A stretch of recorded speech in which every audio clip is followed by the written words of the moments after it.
Today I have the honor of speaking with the Ambassador of India to Oman, His Excellency G.V. Srinivas, ahead of India's Independence Day. Now, for me, as an Indian resident raised in Oman, this conversation holds an important place for me. So, Your Excellency, thank you so much for speaking with the Arabian Stories. No, thank you, Avantika. Thank you very much. It's a pleasure for me to speak to the Arabian Stories. I was fortunate to be participating in one of the events which was organized by the Arabian Stories. Of course, anybody coming to Oman has to follow the Arabian Stories because it's the one which breaks the news, views, everything in a very timely manner on a very potent, powerful platform, which is the one of the day, which is the digital medium. And therefore, it's indeed a pleasure to be interacting with you. Thank you so much, sir. It's a pleasure. Now, sir, you have taken the role as the Ambassador of India at a very important moment. 70 years of relations between Oman and India. And what were your initial impressions of Oman, and how do you plan to contribute to this long-lasting relationship between the two countries? In fact, I am serving in the Middle East for the first time. Okay. First time in the Middle Eastern country and first time as ambassador to a Middle Eastern country.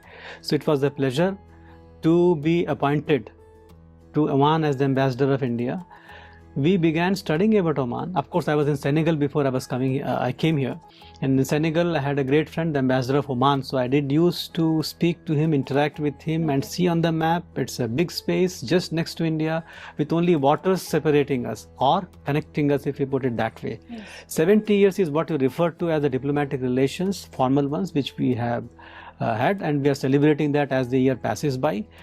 Every practically week, we have an occasion when we commemorate one aspect of India-Oman, the vibrant, rich culture of India, showcased, demonstrated in Oman. I must say it has been very satisfactory, but even before I came to Oman, I was looking at Oman visual videos, information gathering, and I was surprised to see that what was there in the video, the country was much better than the video, which is generally not true of many of the countries for that matter. Yes. So all in all, it has been a pleasure to come here. It's practically like a home away from home. It's our neighborhood with only maritime water, that too only 800 kilometers. If you come to think of it, the western part of India would be farther from the eastern part of India than Oman is to the western part of yes. India. And therefore, all in all, it's great pleasure, and the 70 years of diplomatic relations brings in a sense of maturity to the relationship. Responsibility is huge onto me to build on that very mature relationship in every other area. So I must say that I find it to be very challenging, at the same time very, very inspiring to be part of this entire unfolding success story. Okay, sir, and I wish you Godspeed for your Thank you. time here in Oman. Thank you. Now, Oman and India, they go way back. 70 years of diplomatic ties, but then it goes even further than that when it comes to history as well, historically. It's not just because of trade, but historically both the countries are connected in very many ways. In your view, what are some less known ways that the two countries are connected? Something that, you know, people don't know about, but it requires that kind of attention. It deserves the attention. Depends upon how well read the people are, how focused they are to a particular country or a particular story. But I will take myself as a reference. I have been in the Foreign Service since 1993, and therefore my attention span to geographies and the locations would perhaps be a bit more than the average. But yet, I did not know, for example, that India and Oman were strategic partners from 2008. That every area, and we have armed forces, air force to air force, army to army, navy to navy exercises, all the three like a clockwork happening. Maritime security is the main theme connecting the two sides. This is the latest, the past 70 years. Earlier, under the now rest in peace, His Majesty the Sultan Qaboos, and now His Majesty Sultan bin Hari Khatam, we have been progressing our relationship. The present His Majesty the Sultan has been to India in 2023 when he met our Prime Minister, and then they issued a vision document, joint vision document, a joint statement, a series of agreements were signed. But I state that these are all the present developments which everybody would be aware. But your question was about what is it that is less known to the whole world. For example, I did not know that the relationship went as far back as 5,000 years. Oh, wow. of history. There have been coins, etc. Now archaeological excavations are being dug out, according to which it's the 5,000 years of relationship which India and Oman had. 200 years of certain immediate history that we have, with some of the Indians very entrepreneurial, coming all the way from Kutch and manning the port of Mathura as a concession.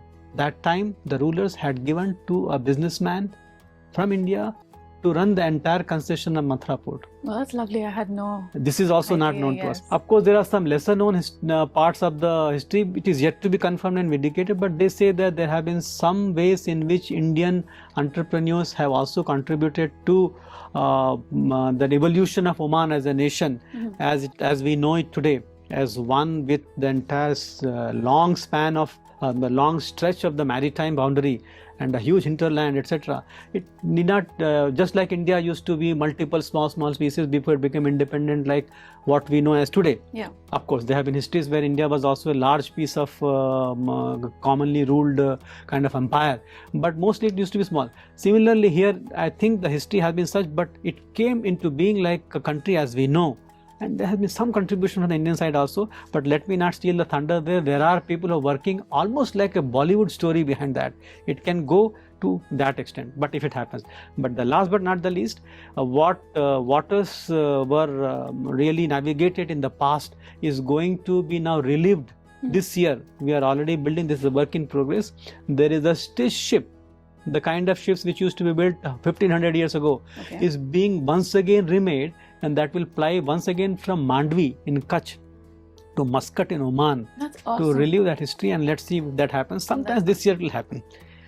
I think as a resident of Oman, raised in Oman since I was a kid, there's more to this history that I really need to know. So it's really interesting. I will definitely go home and read up about all of this. Now, sir, there has been speculation about a possible visit from our Prime Minister Narendra Modi to Oman. Can you tell us, is there anything you can tell us about this? And if the Prime Minister were to visit Oman, what would that signify for the India-Oman relations? As Ambassador of India to Oman, it will be my natural interest and wish that Honorable Prime Minister of India visits Oman.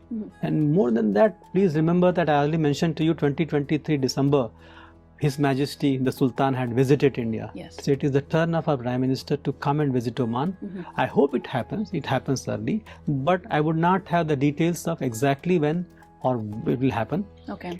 But we, in anticipation of such a visit, have to undertake all preparations, even otherwise, because our Prime Minister is a taskmaster who says that every day one has to work in building relationship, building bridges for the benefit of our people.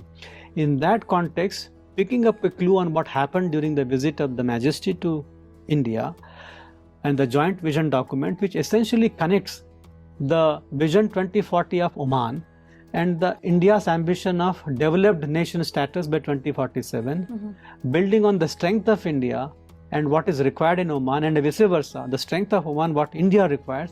We are trying to see all that we can add to the bilateral collaboration. And I'll again recount what I said in the beginning, that the relationship between India and Oman is so mature and settled that every area where has potential is being worked upon. Okay. And that is the reason that, if you correct me if I'm wrong, but the biggest white collar expats who work in Oman are from India. Yes. Highly successful, at the same time highly contributing to the society. Many of them have been rewarded by Oman by giving them the passport of Oman, the Oman nationality, because all of them have been actually, even though it's a place of work, they belong to India, they hail from there, but yet they have been contributing to Oman and have been part of their successful evolutionary developmental story. Having said so, I cannot be content with what is already achieved here. I need to build on it. Every ambassador does that, so do I. In that context, we are organizing on 11th and 12th of August, shortly in a couple of days, a series of 13 sessions. All these sessions which have been identified are precisely those which are reflected as priority for Oman, and according to my mind, strength of India, or what is required by India and strength of Oman. And the areas which are as diverse as, for example, the maritime security, small and medium enterprises, a great strength of India, where Oman can perhaps certainly benefit from our experiential curve. Digital India revolution, which helps in direct benefits transfer. There is no leakage from the government to whatever benefits has to accrue to the population. It goes straight. And on the back of that digital payment, the UPI which we have, the revolutionary healthcare system which Prime Minister Modi has put into place, what we call, which is less known in Oman, but I think will have some currency here given the huge cost of healthcare, particularly for the public healthcare. What we have is what we call as PMBJP, Pradhan Mantri Bharatiya Jana Aushadhi Program. It's a long acronym. Short translation would be People's Pharmacy. The idea is that country, India, can do a common sourcing of the medicines, beating the prices lesser than what they exist in India, which itself is the lowest in the whole world, so that our people benefit. A success story which has been introduced everywhere. I'm not suggesting that Oman does require it, but at the same time, Oman, despite being prosperous, a rich nation, still may want to have the maximum for their money than to invest in the area of the healthcare. So the entire pharmaceutical industry of India, the pharmaceutical capital of the whole world, the vaccine industry of India, the biggest in the whole world, is all there to be benefited from. And as we say, so also I need to flag to the attention of my people that Oman next door has the great infrastructure created in the nature of the special economic zones, industrial zone, industrial parks, next door to Middle East, way beyond that to Europe, downwards to Africa. All that geographical location that Oman has and the investment it has made in infrastructure is something which will be extremely good for the Indian entrepreneurs to collaborate with. In the same series, there are some other subjects which will be organized, total 13, 11th and 12th of August.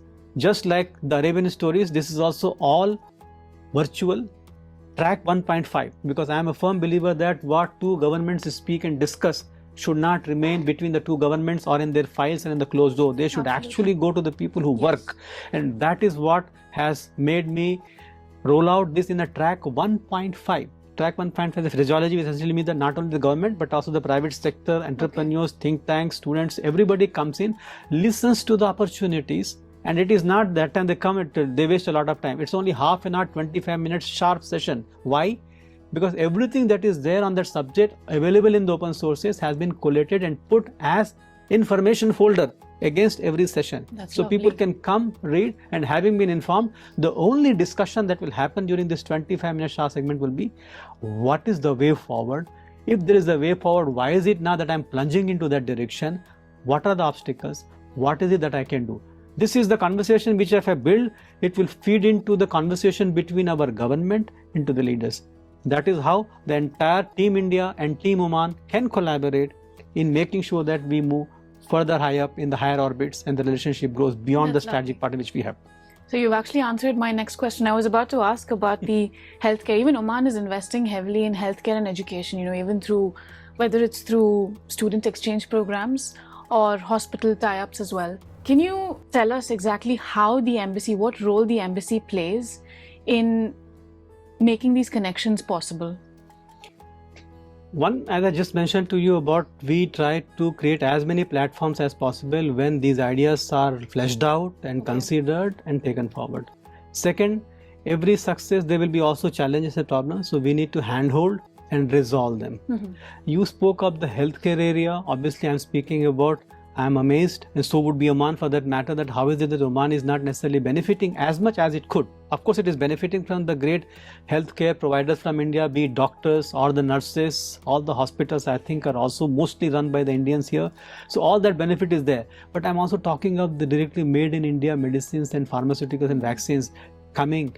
Not only for Oman for that matter, Oman can also be a distribution hub. The other day I went to here Khaznain, for example, a beautiful industrial park run privately, but yet so impressive. I was in Dukum. Again, a sprawling property, a real estate which has been built there. We have there, incidentally, before forget, green hydrogen, green steel companies coming up in Dukum. Now, these are the new age industries. These are not old kind of grey or even dark kind of industries. These are futuristic. Green hydrogen, given the challenges of transportation, makes a tremendous sense, including for India for that matter. Given only 800 kilometers which we have, the corridor can be pretty short. But coming back to the healthcare area, how do we really collaborate and help?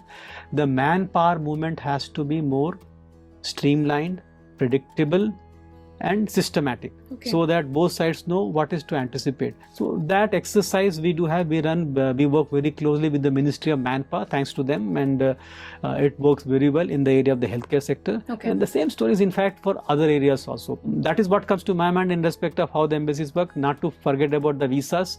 Our system is online. We have now 11 outsourced service operated visa, passport, consular application centers across the country. Okay. When I went to Masira, they said that your center is too far, we can't go. So then we have devised the mechanism of organizing the camp every month in Masira, so that they can give their application. Okay. Same thing is true Haima. Haima is such a main artery in the entire land, but yet because there is not much Indian population, there is 3,000 or so, but not as big as the one. We are going to organize again once every month there. So that way we approach the various places.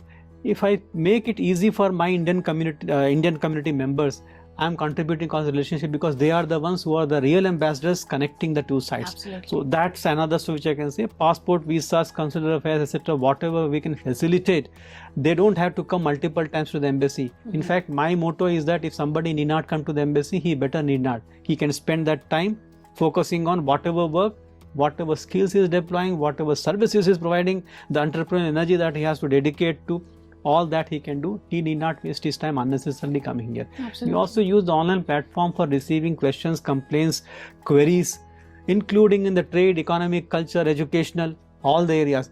And then it is not that it goes in the black box, nobody listens to it. Every question which comes gets registered, and then there is a trail of answers, so that we do monitor. I can monitor every question which comes to me, to the embassy, and is there a delay, is an undue delay, inordinate delay, why it is not happened. And this information helps us actually devise a policy, and work with our interlocutors in Oman to find out solutions.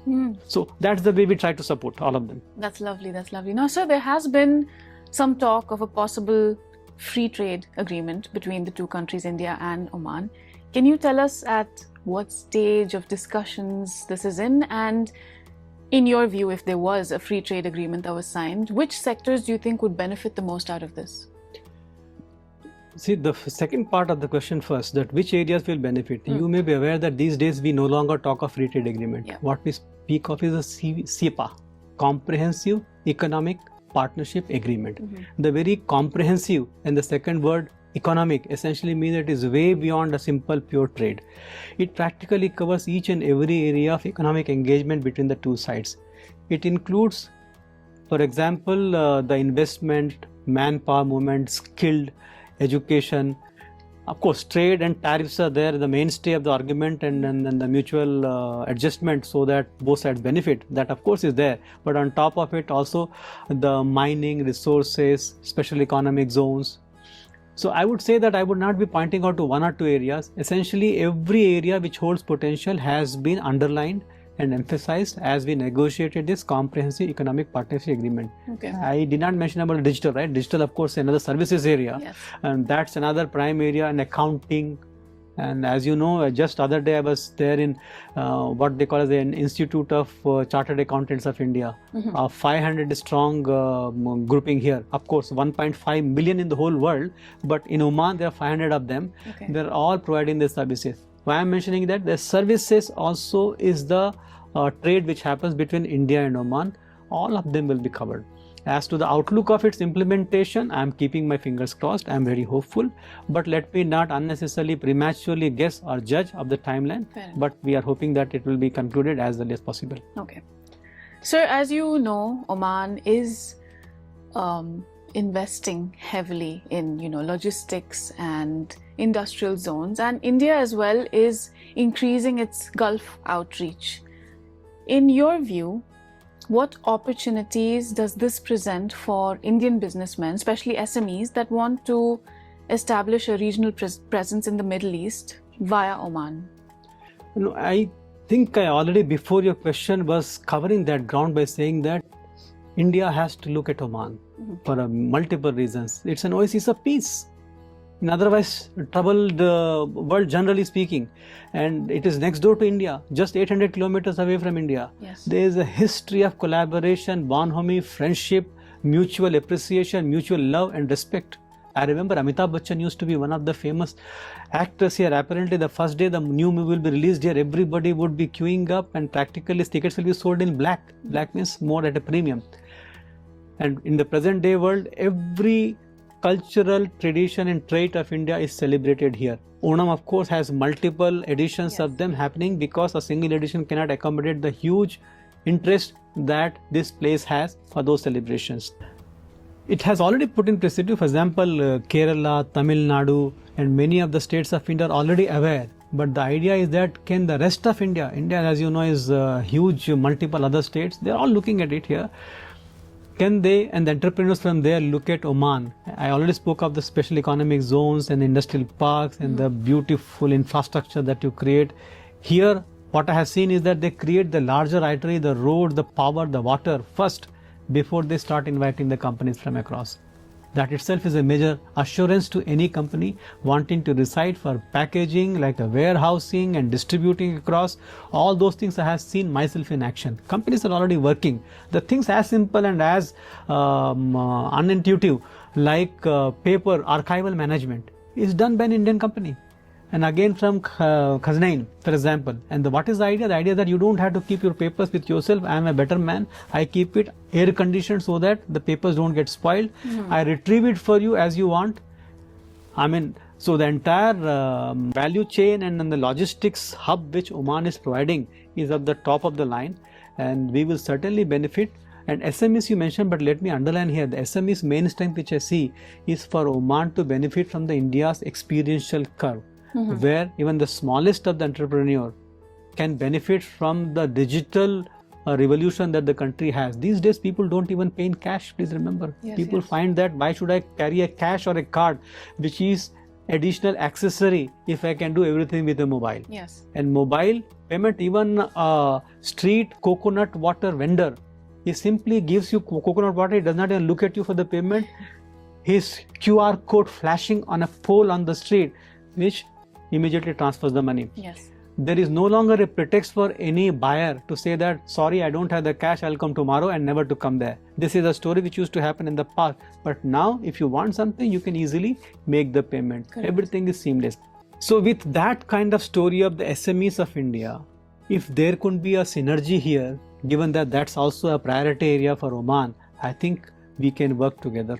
And big companies, of course, are locating themselves for their distribution hubs, and as we speak, even agricultural land is being contemplated for seeing whether they can grow vegetables, perhaps in some better climate, whether it is in Jabal Akhtar or for that matter in Ibri. I think these are places where there is a potential for even hydroponics. Oman has done a wonderful job. India has a great tradition of Indian agriculture research. Some of the stories may be relevant, but what story I am yet to confirm, but I have an intuition that it may be relevant, is the story of millets.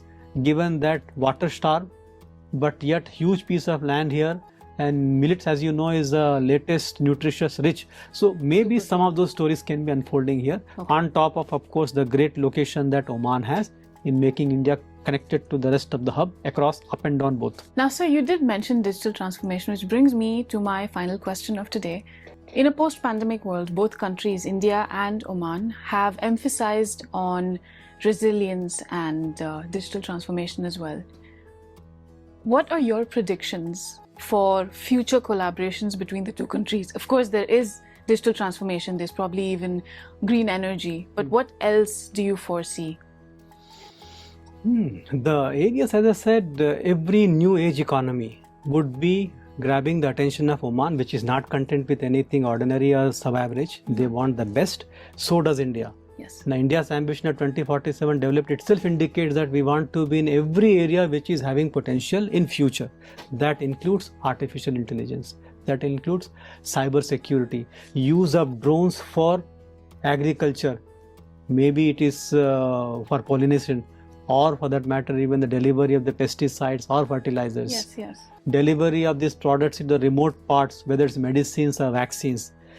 The entire new age economy is under discussion and active contemplation between the two sides, so that India can collaborate with its strategic partner Oman in times to come and add these new chapters of collaboration on top of the classical foundations on which the relationship thrives.